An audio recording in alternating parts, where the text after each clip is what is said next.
এসেছো এসেছো কাঙালের ঠাকুর, তবে মোর প্রণাম গ্রহণ করো।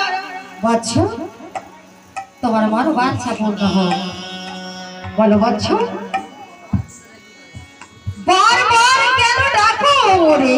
আমি বারবার কেন ডেকেছি? আমি বলেছি আমি তোমার লক্ষ্মীকে ঘরণে রূপে পেতে চাই। অসম্ভব বৎস,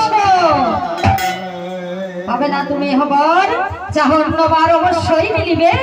বেশ, না দাও তুমি হবার, আমি চাই না তোমার ঘর, পুনরায় তুমি এই স্থান পরিত্যাগ করো। বেশ, দেখি তুমি তোমার লক্ষ্মীকে আমাকে ঘরণে রূপে দাও কিনা। আমি আবার পুনরায় ধ্যানে মগ্ন হব। হরে হরে মধুকৈট হরে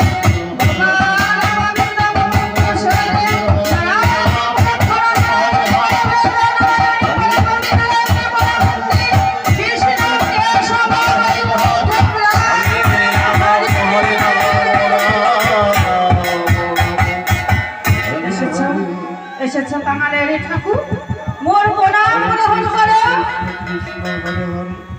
হরে রাম হরে রাম। বৎস, বলো বলো, কেন ডাকো বারংবার? আমি কেন তোমাকে ডেকেছি বারংবার? আমি যে তোমার লক্ষ্মীকে আমি ঘরণে রূপে পেতে চাই, তাই আমি তোমাকে বারংবার ডেকেছি। তথাস্তু, পাবে তুমি, পাবে তুমি আমার লক্ষ্মীকে। তাহলে পাবো পাবো আমি তোমার লক্ষ্মীকে। তাহলে শোনো, বলো বলো, তুমি আমার লক্ষ্মীকে পাবে, কিন্তু এই যুগে নয়। তাহলে কোন যুগে? শুনবে? বলো। তাহলে শোনো, আগত দাপর যুগে তুমি হবে আয়ান ঘোষ, আর আমার লক্ষ্মী হবে শ্রীমতী রাধারানী, বিশ্বভানুর কন্যা। তাই তুমি পাবে আমার লক্ষ্মীকে, কিন্তু তুমি আমার লক্ষ্মীকে কখনো স্পর্শ করতে পারবে না। কেন জানো?